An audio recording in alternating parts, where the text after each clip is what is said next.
El silencio. Eso es lo primero que recuerdo. Un silencio denso, pesado, que llenaba cada rincón de la habitación. Sus ojos abiertos me miraban sin verme. Ya no había enojo en ellos, ni miedo. Solo nada.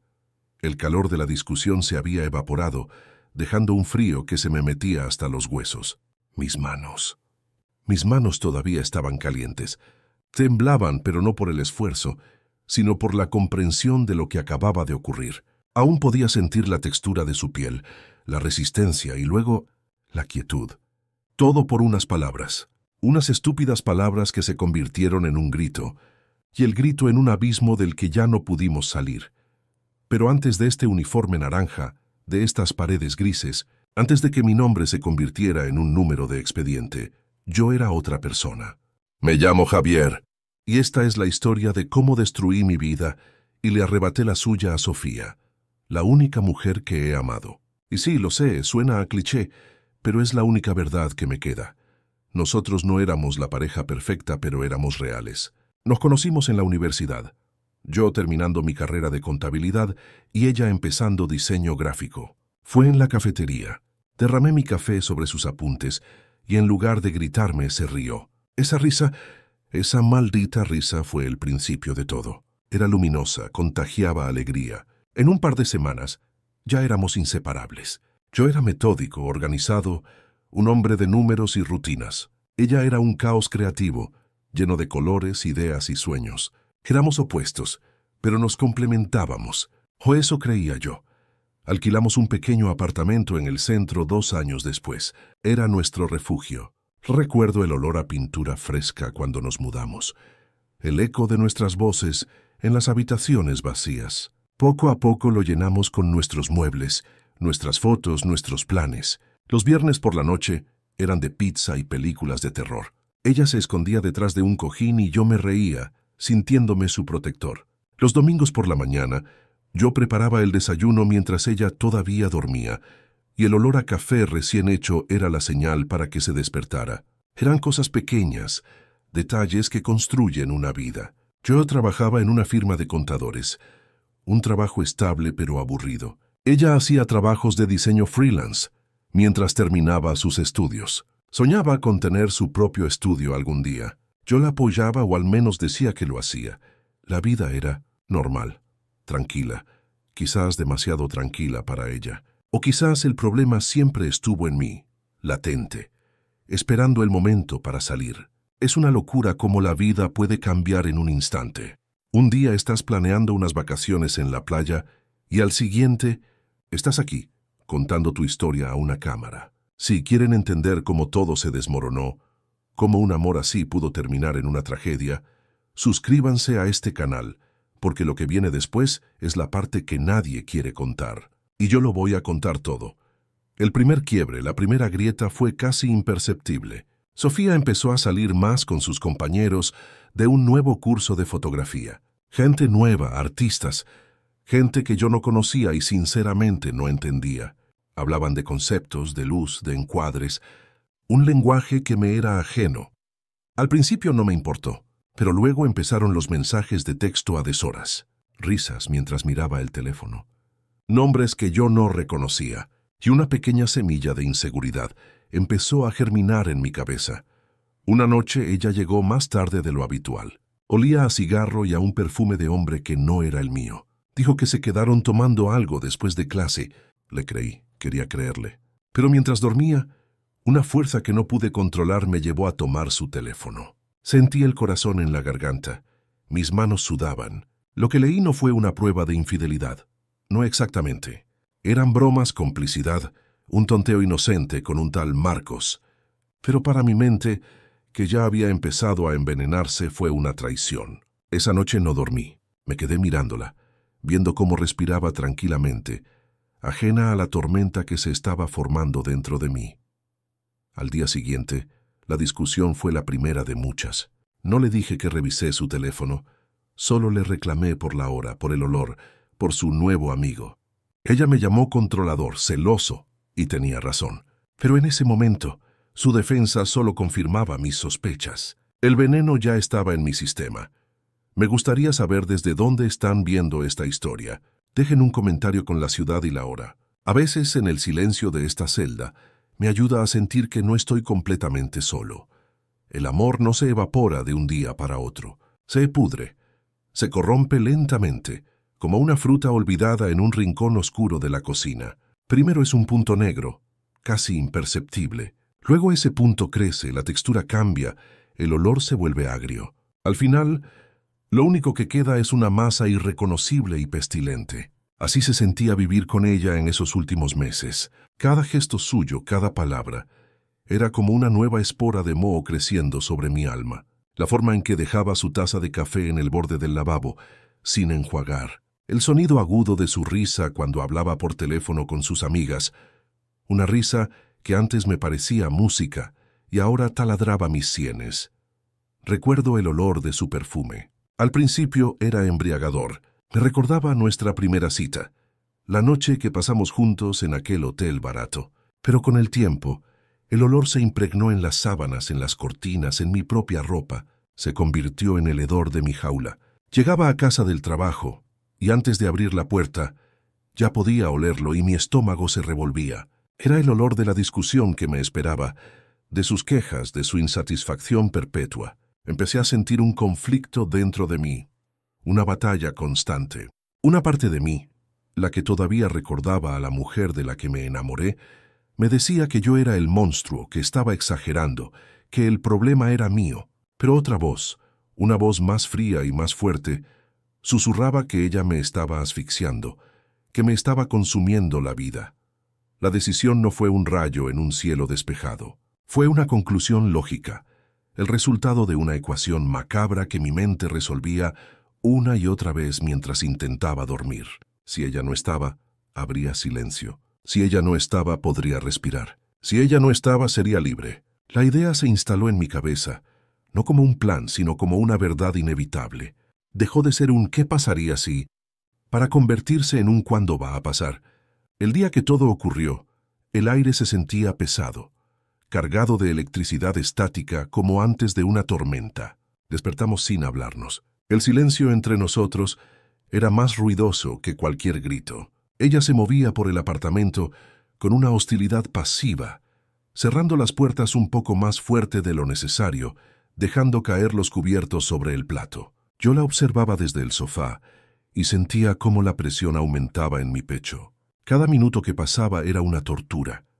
Historias como esta, las que nadie se atreve a contar, son la razón por la que abrí este espacio. Son relatos que muestran la oscuridad que puede anidar en un lugar tan común como el hogar. Si te interesan estas confesiones crudas y sin filtros, asegúrate de suscribirte, porque lo que viene a continuación es la parte que nadie quiere escuchar, pero que todos necesitan entender. La discusión final empezó por la cosa más estúpida. Una factura del teléfono. Ella la encontró sobre la mesa y vio un número que no reconocía. Un número al que había llamado varias veces. Era de un viejo amigo del trabajo nada más. Pero para ella fue la prueba definitiva de la infidelidad que solo existía en su cabeza. ¿Quién es esta?, me gritó, agitando el papel en mi cara. Su voz era un silbido venenoso. Es solo un amigo, cálmate, le respondí sin levantar la vista del televisor. Intentaba robarme un último momento de paz. No me mientas. Sé que me estás engañando. Eres un cerdo mentiroso igual que todos. Sus palabras eran las de siempre. El mismo guión repetido hasta el infinito. Pero esa tarde, algo fue diferente. El sonido de su voz ya no solo me irritaba, me dolía físicamente. Sentía cada sílaba como un golpe. Me levanté y me puse frente a ella. Por primera vez en mucho tiempo, la miré directamente a los ojos, y no vi a la mujer que amaba. Vi a mi carcelera. Cállate, le dije, con una calma que me sorprendió a mí mismo. ¿Qué, me calle? Ahora me vas a decir lo que tengo que hacer. Y se rió, esa risa, esa maldita risa aguda. Fue como si hubiera accionado un interruptor dentro de mi cerebro. La rabia que había estado acumulando durante meses explotó en un instante. No pensé, solo actué. Mis manos se movieron por voluntad propia, como si pertenecieran a otra persona. Se cerraron alrededor de su cuello. La textura de su piel era suave, cálida. El contacto fue casi íntimo. Ella me miró con sorpresa. Sus ojos se abrieron como platos. Intentó gritar, pero de su garganta solo salió un gorgoteo ahogado. Mis pulgares se hundieron en la base de su tráquea. El único pensamiento en mi cabeza era una sola palabra, repetida una y otra vez. Silencio. Silencio. Silencio. Es increíble desde dónde llega esta historia. Me gustaría saber qué tan lejos viajan mis palabras. Déjame un comentario diciendo desde qué ciudad y a qué hora estás viendo esto. Y entonces, silencio. El ruido de la discusión, mis gritos, sus súplicas ahogadas. Todo se desvaneció. Solo quedaba el zumbido en mis oídos y el peso muerto de su cuerpo en mis brazos. No sentí triunfo. No sentí alivio. Sentí un vacío helado. Una desconexión total, como si estuviera viendo una película. Mis manos, que segundos antes eran armas, temblaban sin control. Las miré como si no fueran mías. ¿Yo había hecho eso? La adrenalina que me había consumido se transformó en un frío paralizante. La ira se había ido, y en su lugar solo había una pregunta hueca. ¿Y ahora qué? No la solté de inmediato. La sostuve un momento más, y luego, con una delicadeza que era una burla macabra, la recosté en el sofá. Le acomodé el pelo, le arreglé la ropa. Era un acto demencial, un intento absurdo de borrar lo que acababa de hacer, de pretender que solo estaba durmiendo. Me senté en el suelo frente a ella y la observé durante horas. No lloré, no grité, no sentí nada. Era como si mi cerebro se hubiera apagado para protegerme del horror. El teléfono empezó a sonar. Era su madre. Luego su hermana. Dejé que sonara hasta que el contestador se activó. Cada llamada era un martillo, golpeando la burbuja de irrealidad en la que me había metido. Mi mundo, el que había construido con ella, se había derrumbado en menos de un minuto por mi propia mano. Y lo peor es que la caída apenas comenzaba. Si estas historias, que muestran cómo un solo segundo de descontrol puede destruir todo, te parecen importantes para entender la oscuridad que todos llevamos dentro, te pido que te suscribas a este canal, porque lo que vino después, el intento de cubrir mis huellas, es una lección sobre la estupidez y la desesperación. Después de lo que parecieron días, aunque solo fueron unas 8 horas, supe que no podía quedarme allí. El pánico finalmente rompió la coraza de hielo. Empecé a pensar. Tenía que crear una historia. Decidí que la mejor coartada era ser yo quien la encontrara. Salí del apartamento, cerré la puerta y me fui a caminar sin rumbo. Un par de horas después, comencé a llamarla a su móvil sabiendo que no contestaría. Le mandé mensajes. ¿Dónde estás, amor? Estoy preocupado. Cada palabra que escribía era una mentira que se sentía como veneno. Finalmente, la llamé a su mejor amiga, Carla. Le dije que había discutido con Sofía, que ella se había quedado en el apartamento y que ahora no me contestaba, que estaba muy preocupado. Mi voz sonaba rota, desesperada. Era una actuación digna de un Oscar. Carla, alarmada, me dijo que tenía una copia de la llave y que iría para allá. Le dije que la encontraría allí. Llegamos juntos. Toqué el timbre varias veces, llamándola a gritos. Carla abrió la puerta. Entramos y entonces la descubrí. Mi grito fue tan real que hasta yo mismo me lo creí por un segundo. Carla se derrumbó y yo la abracé, llorando sobre su hombro, mientras miraba el cuerpo sin vida de la mujer que yo mismo había asesinado. La policía llegó en minutos. El apartamento se llenó de uniformes, de cintas amarillas, de gente que hablaba en susurros. A mí me sentaron en una silla de la cocina. Era el novio desconsolado, el primer sospechoso, aunque nadie lo dijera en voz alta. El primer interrogatorio fue informal. Me preguntaron por la discusión. Les conté una versión diluida, una pelea tonta por celos, nada importante. Les dije que me había ido para que se calmara. Mentira tras mentira, pero había un detective, uno mayor, con ojos cansados que parecían haberlo visto todo. No me quitaba la vista de encima. Mientras yo hablaba, sus ojos se fijaron en mi cuello. Yo no me había dado cuenta, pero en la lucha, las uñas de Sofía me habían dejado arañazos profundos. Cuando me preguntó por ellos, mi corazón se detuvo. Dije que había sido mi gato, una excusa patética. Él solo asintió lentamente, sin cambiar su expresión, pero yo supe en ese instante que no me había creído. Supe que era el principio del fin. La red se estaba cerrando a mi alrededor, y el aire se volvía cada vez más difícil de respirar. Cada pregunta era una pala cavando mi tumba un poco más hondo. Déjenme en los comentarios ¿Desde qué ciudad y a qué hora están viendo esto? Fueron 3 golpes secos en la puerta. No fue el llamado suave de un vecino. Fue un golpe autoritario, un sonido que te congela la sangre. Sabía quiénes eran. No sé cómo, pero lo sabía. Miré por la última vez el apartamento. El silencio que ahora pesaba como una lápida. Cada objeto me gritaba su nombre. El sofá, la taza de café que dejó a medio tomar, la foto que teníamos en la repisa. Por un segundo consideré no abrir. ¿Pero qué opción tenía? ¿Saltar por la ventana? ¿Esconderme en un armario como un niño? Se acabó el juego. Caminé hacia la puerta y la abrí. Eran 2 hombres, sus rostros serios, sin emoción. No necesitaron decir mucho.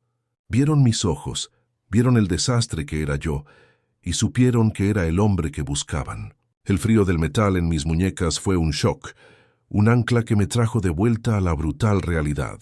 Se acabó. La libertad se había terminado con ese clic de las esposas. Mientras me sacaban del edificio, vi a los vecinos asomados por sus puertas. Sus miradas mezclaban miedo y curiosidad morbosa. Ya no era su vecino, el tipo amable que saludaba en el ascensor. Era un monstruo. La sala de interrogatorios era exactamente como en las películas. Pequeña, gris, con una mesa de metal y 2 sillas. Me sentaron allí y me dejaron solo, por lo que pareció una eternidad. Es una táctica, lo sé ahora. Te dejan con tus pensamientos, con tu culpa, esperando que te quiebres por tu cuenta. Cuando el detective entró, no fue agresivo. Se sentó, me ofreció un café y empezó a hablar de cosas triviales. Luego, con una calma que me aterraba, puso una carpeta sobre la mesa. La abrió lentamente. «Tus vecinos oyeron gritos», dijo. Una mujer llamó diciendo que sonaban como si alguien estuviera muriendo. Siguió hablando, pero yo ya no escuchaba las palabras, solo el zumbido en mis oídos. Sacó una foto, era ella, su rostro sonriente, lleno de vida, y al lado puso otra, una foto de cómo la encontraron. En ese momento, todo se vino abajo. El muro que había construido para no sentir, para no recordar, se derrumbó. No hubo un grito, no hubo una confesión dramática, solo lágrimas silenciosas y un murmullo. Fui yo. Contarlo fue un alivio enfermo, como sacar un veneno que me estaba consumiendo desde adentro. Les di cada detalle, cada palabra de la discusión, cada segundo de ese horrible final. El juicio fue un borrón, un desfile de rostros que no podía mirar. Su madre, su padre, sus amigos. Sus miradas eran puñales que me atravesaban el alma. Mi abogado intentó argumentar que fue un crimen pasional, un momento de locura. Pero la fiscalía me pintó como lo que era, un asesino. El jurado no tardó mucho. Cuando volvieron a la sala, sus rostros eran de piedra. Evitaban mi mirada. El juez leyó el veredicto, sé culpable. La palabra resonó en la sala como un disparo. Y luego la sentencia. 30 años. 30 años. El número se repetía en mi cabeza. Es casi toda la vida que ya había vivido. Sentí que el aire me faltaba, que el suelo se abría bajo mis pies. 30 años por 30 segundos de ira incontrolable. Una vida entera destruida, la suya y la mía, en un abrir y cerrar de ojos. El martillo del juez sonó y selló mi destino. Aquí dentro, en esta celda, el tiempo se estira y se encoge. Hay días en los que siento que acabo de llegar y otros en los que siento que he estado aquí por 100 años. La pregunta que todos se hacen, la que me hago yo cada noche, es si me arrepiento. El arrepentimiento es una palabra demasiado pequeña. No describe este vacío, este agujero negro en mi pecho. Extraño su risa, su manía de dejar las luces encendidas, la forma en que me miraba cuando pensaba que yo no me daba cuenta. Me arrepiento de haberla matado, cada segundo de cada día. Pero el verdadero infierno es saber que la maté porque la amaba de una forma posesiva y enferma, porque no podía soportar la idea de que se fuera. Mi amor se convirtió en un veneno, y yo fui el que se lo administró. No hay justificación. Fui un cobarde. En lugar de enfrentar mis propios demonios, mi propia inseguridad, la destruí a ella. La única persona que vio algo bueno en mí. Esta es mi historia, mi confesión. No la cuento para pedir perdón porque sé que no lo merezco. La cuento como una advertencia. El amor no es posesión. El enojo no es una excusa. Una mala decisión, un momento en el que dejas que la oscuridad te gane, puede costarlo todo. No solo tu libertad, sino tu alma. Piensen en ello. La próxima vez que sientan esa rabia subiendo por su garganta, la próxima vez que una discusión parezca el fin del mundo, recuerden mi rostro, recuerden mi celda, caminen, solo aléjense. Es así de simple y así de complicado. Ahora que lo sabes todo, quiero saber qué piensas tú. ¿Soy un monstruo irredimible o simplemente un hombre que cometió el peor error de su vida? Deja tu opinión en los comentarios. Comparte esta historia, no para glorificarla, sino para que nadie más cometa mi error. Suscríbete al canal si quieres escuchar más historias reales que necesitan ser contadas. Y dime, ¿desde qué ciudad y a qué hora estás viendo mi confesión? Leo cada uno de sus comentarios. Es todo lo que me queda.